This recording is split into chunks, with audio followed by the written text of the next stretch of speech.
met with the U.S. delegation recently. Can you confirm or deny that? And if they did meet, is there any additional consideration given to whether he should be considered wrongfully detained? I can't confirm that. Let me take that back and get you a response. And when it comes to a wrongful detention determination, nothing further I can speak to. Also on Russia, there was a report in TASS today that the Russians extracted what they called a U.S. asset from Donetsk, an American who they say was working with them there. Do you have any information? I don't. We saw those reports. We're looking into them, but I don't have any further information. Thanks. Yeah. Thank you so much.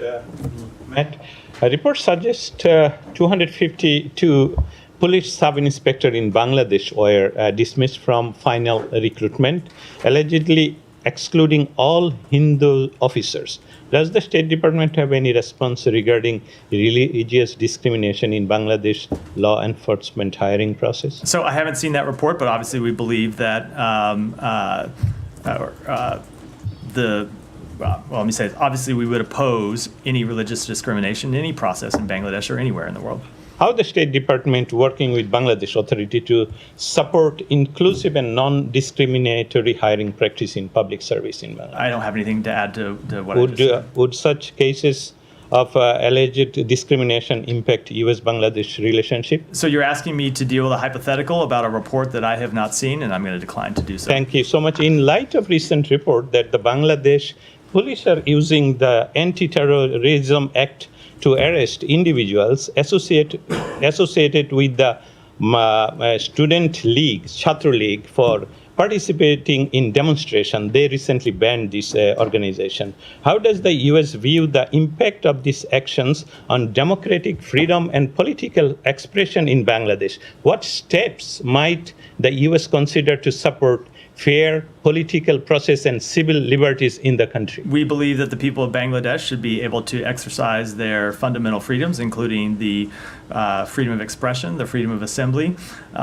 We believe that is the case no matter who the ruling party is in Bangladesh, and we have made that clear a number of times from this podium as well in our bilateral engagements. And thank you. Lastly, because we're running short and you've had three, I'm going to move on. Go ahead. A couple of questions. Bangladesh's Foreign Secretary visited U.S. in the last week of this month. He had exchange with the Deputy Secretary Verma, Under Secretary John Bass, and the Assistant Secretary Donald Liu, also NSC and the Global Anti-Corruption Commission. Do you have any insight to share about these important meetings and how you are reassessing relationship with Bangladesh? I don't have any further readouts to offer. And one more on, according to Financial Times, the Bangladesh Central Bank governor has accused tycoons linked to the former administration of Sheikh Hasina of siphoning 17 billion from the banking sector during her rule. It's being called the largest bank robbery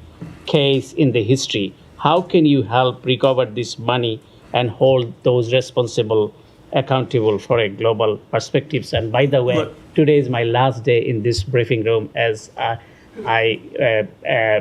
Bangladesh interim government offered as ambassador role, and I accepted it.